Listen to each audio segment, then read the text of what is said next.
This channel does not promote or promotion any illegal activities. All content provided by this channel is meant only for educational purpose only.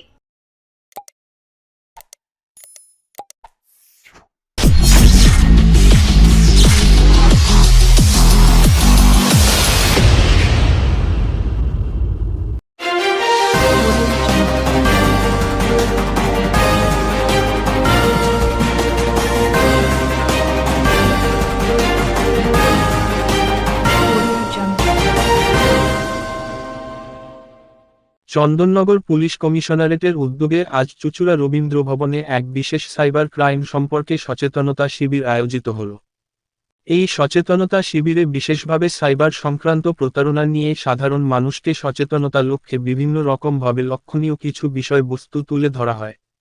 সাধারণ মানুষের কাছে Chandannagar police কমিশনারেটের cyber crime ডিপার্টমেন্টের তরফ থেকে 21 রকম প্রতারণা সম্পর্কে লিফলেট প্রদান করা হয়।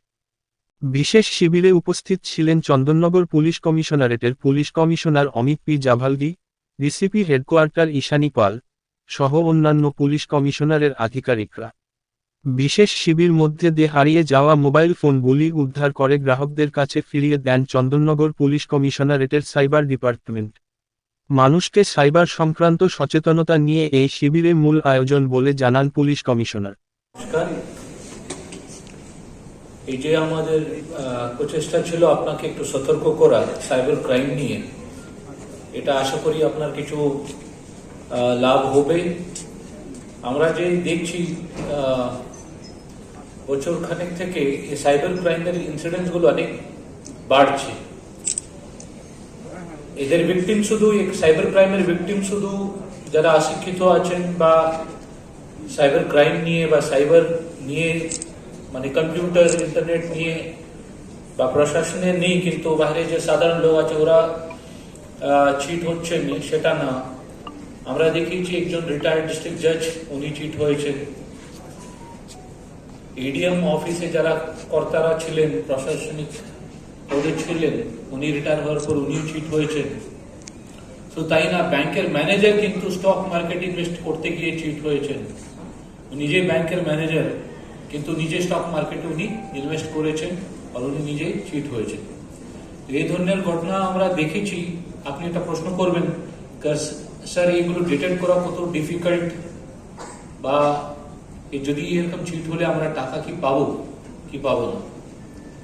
ব্যাপারটা হচ্ছে যারা ইনভেস্ট করছেন, এটা লোক বলবো না, প্রত্যেকের মানুষের এটা থাকে কি আমি একটু জিপিএফ এর অ্যামাউন্ট পেয়েছি বা কিছু টাকা আমার রিটায়ারমেন্ট করে কিছু অ্যারিয়ার্স এসেছে বা এফডি ভেঙেছি আমার মেয়ের এডুকেশনের জন্য, কিন্তু মেয়ের ওটা দরকার পড়েনি, একটু ভালো জায়গায় ইনভেস্ট করি, কিছুদিনের পরে এটা ভালো আমি অ্যামাউন্ট পাবো।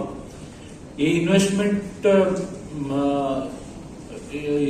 ইনভেস্টমেন্ট নিয়ে চিন্তা ভাবনা করা অপরাধ না, এটা করতেই পারেন, কিন্তু আপনাকে দেখতে হবে কি আপনার মাধ্যমটা কি আছে, আপনারা কিভাবে এটাকে সিকিউর করতে পারেন। এই যে ডিটেকশন আমি আপনাকে বলি, এই জিনিসটা এখানে কভার করা হয়নি। যে আমরা স্টক মার্কেট, আমরা তদন্তে আমি দেখেছি স্টক মার্কেট বলুন বা এক্সটর্শন,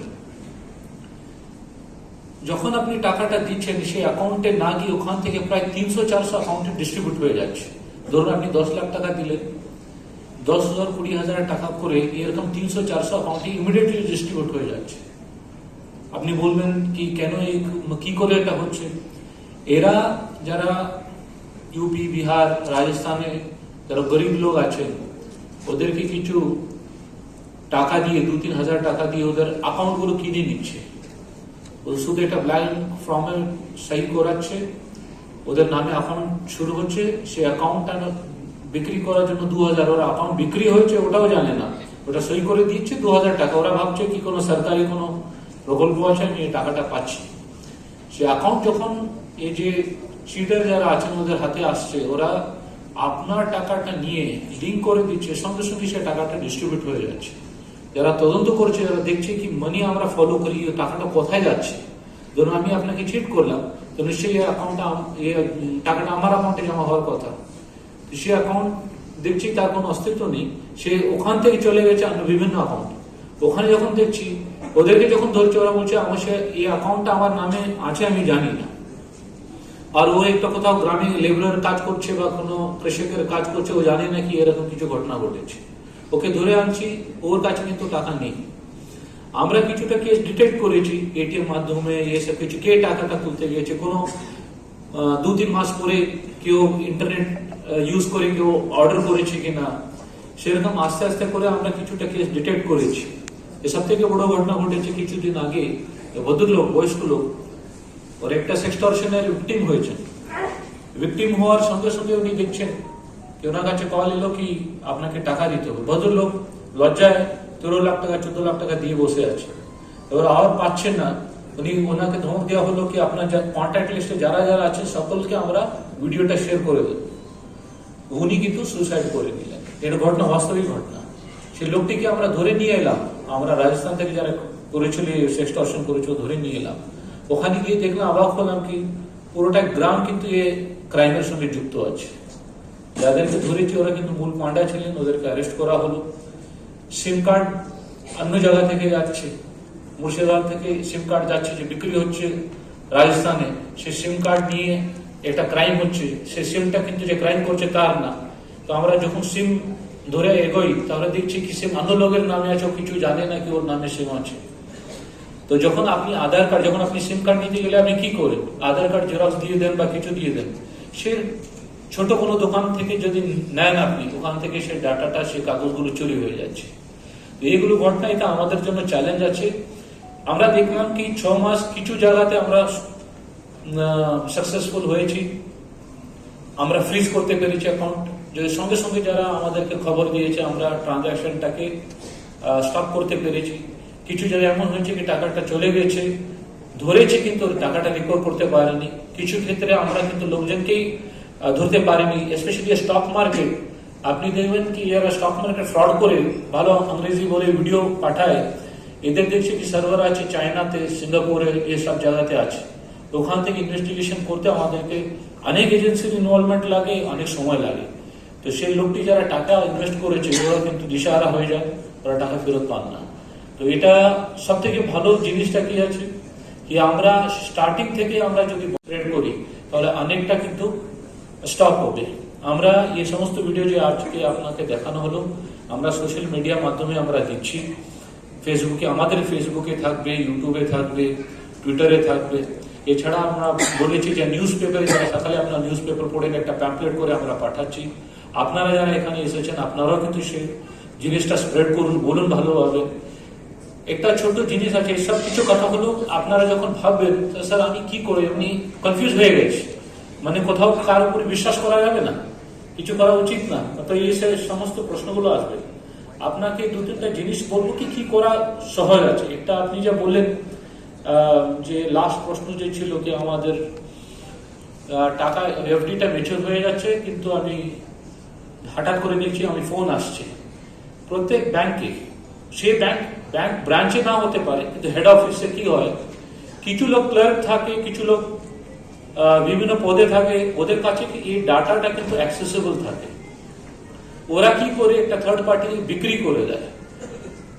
এটা অনেকগুলো আমরা দেখেছি কি আমাদের, আমি একটা ইনভেস্টমেন্ট করেছি এসবিআইতে, এবার একটা উদাহরণ দিচ্ছি আর কি, যে কোনো একটা এইচডিএফসিতে করছি, 4 বছর আমি টাকা ইনভেস্ট করলাম, 5-6 বছর রাখলাম, তারপর দেখছি আমার সে যত পার্সেন্টেজ আসার কথা, সে টাকাটা আসার কথা আছে, সঙ্গে সঙ্গে ফোন এলো কি স্যার আপনার ম্যাচিউর হয়ে গেছে, আপনাকে এখানে ইনভেস্ট করতে বলবো, আপনি ডাবল পেয়ে যাবেন।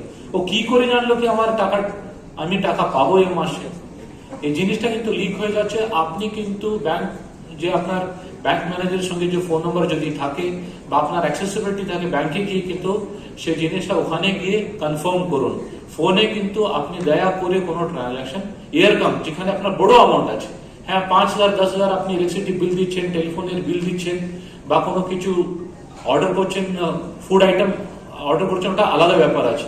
যেখানে 1 লাখ 2 লাখ 3 লাখ 10 লাখ টাকার যে আপনার অনেক বছরের টাকা ট্রানজাকশনের ব্যাপার আছে, দয়া করে মোবাইলে করবেন না, সামনে বসেই আপনি করবেন, নাম্বার 1। নাম্বার 2 হচ্ছে ফেসবুক যে আছে, যেখানে সমস্ত আমি দেখেছি হোয়াটসঅ্যাপ এবং ফেসবুক মাধ্যমে কিন্তু এই লিঙ্কগুলো আসে এবং আপনার SMS মাধ্যমে আসে। আমার একটা কথা আছে, আপনি যখন রাস্তায় হাঁটেন আপনি কি অপরিচিত লোকের সঙ্গে কথা বলেন? যদি দরকার নেই আপনি কথা বলেন কি? কেউ যদি আপনার সঙ্গে এসে কথা বলে তাহলে আপনি দেখবেন কি ভাই তুমি কে, আমি তোমার সঙ্গে কেন কথা বলবো? কারণ হচ্ছে আপনি সেই লোকটিকে চিনেন না, সে আইডেন্টিটি জানেন না। আপনার ফেসবুক, আপনার হোয়াটসঅ্যাপ নম্বর, আপনার ইনস্টাগ্রাম, এসব কিছু কিন্তু আপনার আইডেন্টিটি। এই জগতে যেমন আমার আইডেন্টিটি আছে, আমি এখানে দাঁড়িয়ে আছি, পুলিশ অফিসার আছে, সেই হিসাবে আপনি আমাকে চিনছেন। ডিজিটাল জগতে আমার ফেসবুক যে অ্যাকাউন্ট আছে সেটা আমার হচ্ছে identity. It is that reality in that world. Say page দিয়ে, ফেসবুক পেজ দিয়ে আমার ইন্টারাকশন হচ্ছে। ওখানে অপরিচিত লোক যদি কেউ থাকে দয়া করে কিন্তু ওদের সঙ্গে ইন্টারাক্ট করবেন না, নাম্বার ওয়ান। নাম্বার টু হচ্ছে যে রিয়েল ওয়ার্ল্ডে যার সঙ্গে পরিচিত আছে, ধরুন আমি অমুক লোকে চিনি, 1 বছর থেকে চিনি বা 2-3 বার ভেট হয়েছে, আমি জানি উনি সংবাদ মাধ্যমে কাজ করেন বা পুলিশ কর্মী আছে বা কোনো প্রশাসনিক এখানে আছেন বা আমার সঙ্গে ভালো বন্ধু, উনি আমাকে ফেসবুক রিকোয়েস্ট পাঠালেন, আমি দেখলাম ওনার হ্যাঁ ওটা জেনুইন আছে, আমি ওনাকে জিজ্ঞেস করলাম কি আপনি কি ফেসবুক রিকোয়েস্ট পাঠালেন? হ্যাঁ, আমি অ্যাকসেপ্ট করলাম, আমি বন্ধু হয়ে গেলাম। যার চিনি না কিছু না আমি ওর অ্যাকসেপ্ট করবো কেন? নাম্বার ওয়ান, অপরিচিত লোককে আপনি করবেন না। নাম্বার টু, যখন আপনি ফ্রেন্ডশিপ রিকোয়েস্ট অ্যাকসেপ্ট করছেন আপনি দেখবেন ওখানে নিচে লেখা থাকে কমন ফ্রেন্ডস লেখা থাকে। তো কি আপনার ধরুন আপনার বন্ধু একটা রিকোয়েস্ট পাঠালো, নিচে কমন ফ্রেন্ডস লেখা থাকে, যে আপনার কমন ফ্রেন্ডস যে আছে ওটা আছে কিনা, যত বেশি থাকবে ও তো জেনুইন আর কি। মানে আমি অমুক লোককে চিনি, ওর 4টা বন্ধু আছে, সেই 4টা বন্ধুকে আমিও চিনি, ওখানে লিস্টে আছে কি এই 4 জন বন্ধুকে ও চিনে আপনিও চিনেন, মানে ও জেনুইন আছে। আপনার বন্ধু 10 বছর থেকে আপনার বন্ধু আছে, আপনি দেখছেন কি ফ্রেন্ড রিকোয়েস্ট পাঠাচ্ছে কিন্তু কোনো কমন ফ্রেন্ড নেই ওখানে, এর মানে কি ওর ছবি দিয়ে কিন্তু ফেক করা আছে ওর প্রোফাইলটা, সে কমন ফ্রেন্ডের আপনি অ্যাকসেপ্ট করবেন না। এটা একটা সোজা কথা কি যা পরিচিত নেই ওর আমি অ্যাকসেপ্ট করবো না, যে লিঙ্ক আছে আমি অ্যাকসেপ্ট করবো না। এই যে ডিম্যাট কথা বলছি, আপনি শেয়ার ট্রেডিং একটু লক্ষ্য দিলেই এটা কাজ ক্লিয়ার হয়ে যাবে। কোন স্টক মার্কেটে যদি আমাকে ট্রেডিং করতে হয় একটা ডিম্যাট অ্যাকাউন্ট থাকে, যেমন আপনি ব্যাংক অ্যাকাউন্ট খুললেন, ব্যাংক অ্যাকাউন্ট ট্রানজাকশন হয়, সেভিং অ্যাকাউন্ট হয়, কারেন্ট অ্যাকাউন্ট হয়। স্টক মার্কেট খুলতে গেলে ডিম্যাট অ্যাকাউন্ট হয়, সেই ডিম্যাট অ্যাকাউন্টে আপনি স্টক গুলোকে ইনভেস্ট করতে পারেন। এছাড়া আর কোনো মাধ্যম নেই স্টক মার্কেটে ইনভেস্ট করা। আর একটা মাধ্যম আছে মিউচুয়াল ফান্ড আপনি কিনলেন, ওটা SBI হতে পারে বা আছে ব্যাংক আছে ওখানে, ওটা মিডল ম্যান হিসাবে আপনার ব্যাংক কাজ করছে। এছাড়া হোয়াটসঅ্যাপ, ফেসবুকে যত লিঙ্ক গুলো আছে সব ফ্রড আছে, একটাও অ্যাকসেপ্ট করবেন না, আপনার পুরোটাই টাকা চলে যাবে। তো বি অ্যালার্ট। এটা আমার একটা ছোট চেষ্টা ছিল কি আমরা এটা অ্যাওয়ারনেস আমরা করি, ভয় পাওয়ার কারণ নেই। আর সেকেন্ড, আপনি আননোন ফোন, আচ্ছা এটা আরেকটা কথা হলো কি ভয় হলো কি হঠাৎ করে কল এলো, স্যার আমি কি করবো যদি আমি তুলে ফেলেছি, কিছু করার নেই, এটা অনেকবার হয়। আপনি ফোনটা তুললেন, 1 সেকেন্ডের জন্য ধরেছেন আর ওরা ফটো ক্লিক করে দিয়েছে, এরকম হয়েছে। আমি ভিডিও কল অন করলাম, 1 সেকেন্ডের জন্য অন করলাম, আমার ছবিটা ক্যাপচার করে নিল, তোর সঙ্গে সঙ্গে আমার করে দেবে। এটা অবজেকশনেবল ছবির সঙ্গে সেই ফটোটা আছে। আপনার বাড়ির লোককে আপনি কনভিন্স করা খুব সহজ, ভয় পাবেন না, লজ্জা পাবেন না, আপনি বলবেন কি আমি এটা দেবো না, টাকাটা ব্লক করে দেবেন, কোনো অসুবিধা নেই। কোন পুলিশ, CBI হোক বা ED হোক, আপনার কোন এরকম ক্রাইম করলে এটা টাকা চাওয়ার কোথাও কেউ কোনো এজেন্সি টাকা চায় না, number one. Second, you should understand watching this porn on anything, it may be morally not right, সমাজে মরালি রাইট নাও হতে পারে, but it is not legal crime. Circulation is a crime, আমি কোনো ছবি সার্কুলেট করছি ওটা ক্রাইম হতে পারে। আপনি লজ্জায় পড়বেন না, আপনি শুধু ব্লক করে দেবেন। থার্ড, আর একটা সহজ ব্যাপার আছে, ধরুন কোনো আননোন কল করছে, আননোন কল হোয়াটসঅ্যাপে তুলবেন না। যদি হয় আপনার যে ক্যামেরার সামনে একটা ক্যামেরা থাকে, পিছনে একটা ক্যামেরা থাকে, তাই তো, আপনি সামনে ক্যামেরাটা আপনার বুড়া আঙুলটা রেখে দেবেন, কোনো জিনিসটা রেকর্ড হবে না। ধরুন কি আপনি ফোন তুললেন, আপনার মনে হচ্ছে you are not comfortable with the video call, কিন্তু দেখি কি আছে কিনা, আপনার সামনে ক্যামেরাটা ব্লক করে অন করুন, আপনি দেখতে পারবেন কি ওরা কে, ওরা কিন্তু আপনাকে দেখতে পারবে না। এটা ছোট জিনিস কি আপনি সামনে যে ক্যামেরা আছে ওটা ব্লক করে ফটো তুললেন আর কি। এই সামান্য জিনিসটা একটু সতর্ক থাকার ব্যাপার। আর এইগুলো কল সকালে আসে 10টার সময় 11টার সময়, যখন আপনি অফিসে যাচ্ছেন, বাড়ির কাজ করছেন, হঠাৎ করে মেসেজ আসবে কি স্যার আপনার একটা টাকা লাগবে, ওটিপি লাগবে, সব কিছু।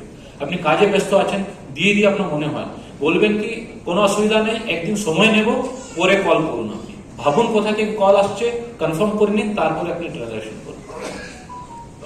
খুব তাড়াতাড়ি করবেন না, এটা ওয়েট করুন। যে 1 মাস 2 মাস 1 বছর ওয়েট করতে পেরেছে, ও একদিন বা 1 ঘন্টা ওয়েট করতে পারেন, এটা হতে পারে না। একটু ওয়েট করে আপনি ট্রানজাকশন করুন। তো thank you all for coming here.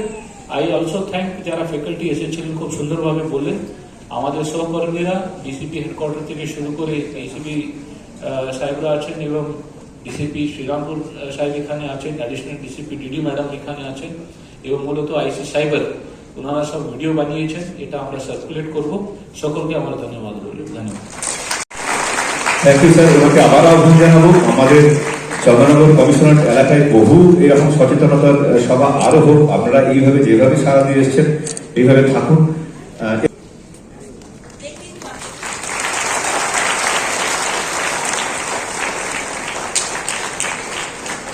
Lokesh খুশি তো? Thank you. এরপর আমরা লিখে নেবো শ্রীরামপুর পিএস থেকে যিনি আছেন।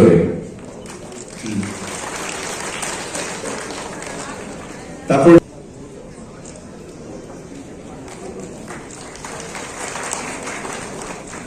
এসকে রুস্তম।